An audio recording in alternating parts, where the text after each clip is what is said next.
All right, welcome back to the Beast Game Podcast. This is going to be a review for Pirates of the Caribbean, Dead Man Tell No Tales. It's directed by Joachim Ronin and Espen Sandberg.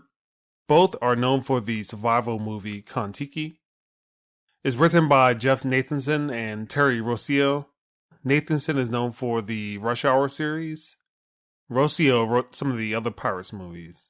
It stars Johnny Depp as Captain Jack Sparrow, Javier Bardem as Captain Salazar, Jeffrey Rush as Captain Barbossa, Brendan Thwaites as Henry, and Kaya Scolodario as Karina.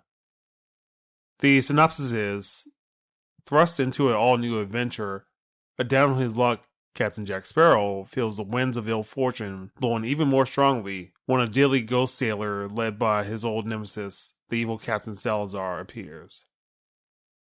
It opens with a kid on a boat. He drops to the bottom of the sea to find a sunken ship.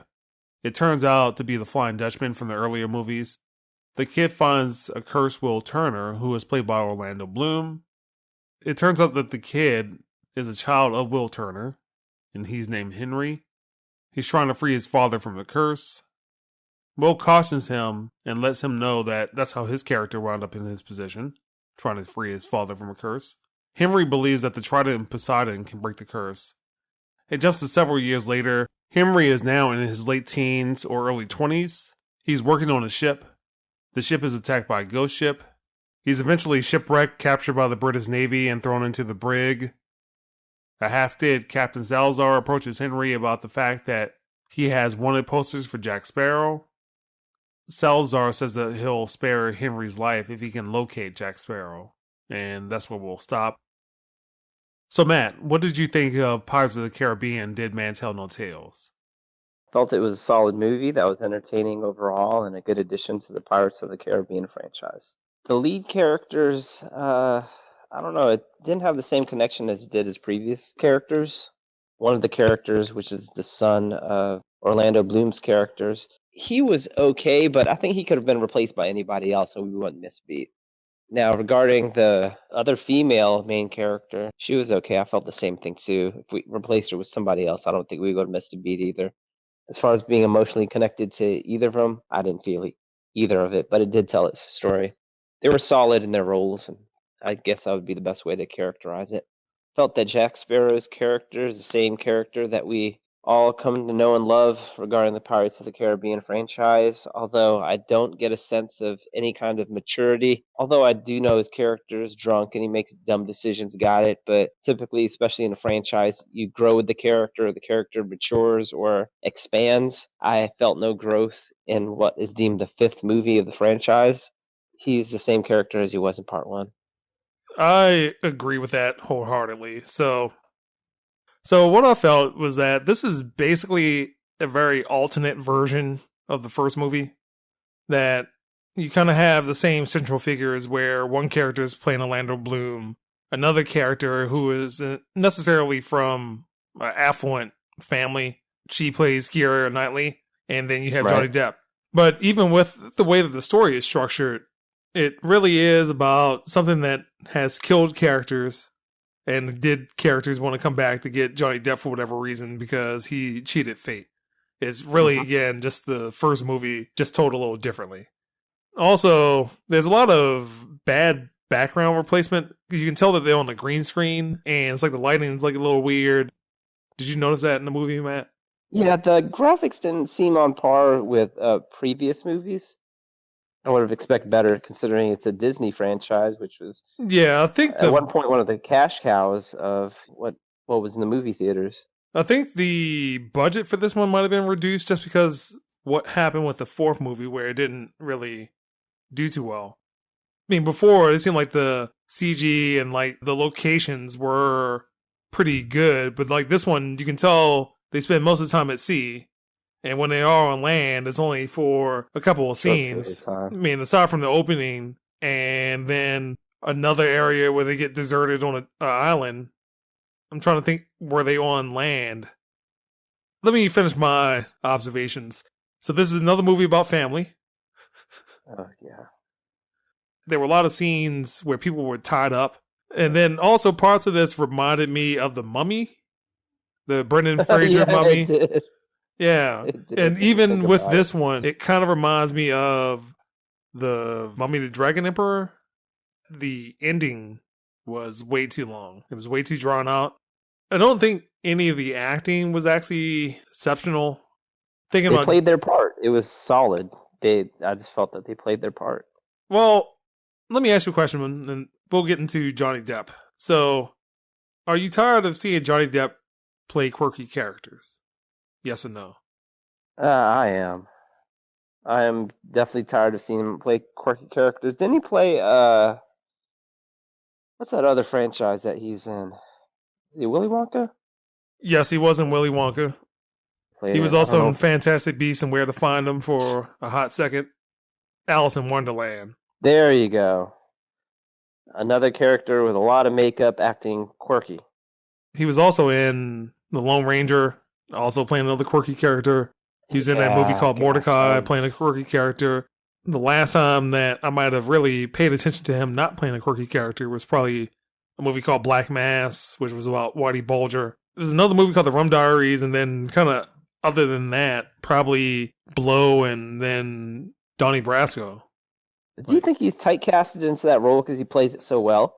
well, I don't think he's typecast. I think he's going out looking for those roles. Yeah, I Hey, mean that might be just what he excels in, just like the Stifler character. I Sean mean, it William worked. Scott. Yeah, it worked for him. What, 2 movies? Well, no, it was a ton of American Pie movies.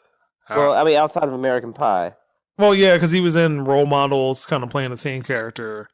was he Dude, Where's My Car? Was he in that one? Yes, yeah, that was also another movie that he was in. General audience grew out of it. Remember, Johnny Depp was also in another movie called Public Enemies. So let me. Public Enemies was okay, and then there was also like another bad movie that he was in with Angelina Jolie that was called The Tourist. Is how did you feel about Javier Bardem, who played Salazar, who was the main villain in the movie?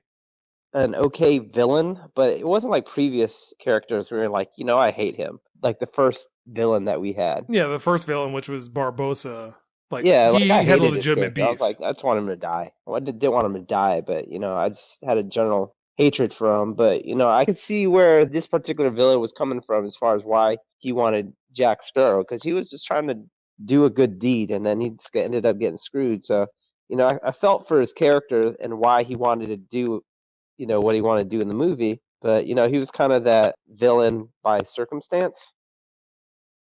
Well, another villain by circumstance is a guy named David Wenham, who he was also in The Iron Fist, but he was also in 300, and he was that British captain that was initially chasing them that kind of got eliminated midway through the movie. And how did you feel about him?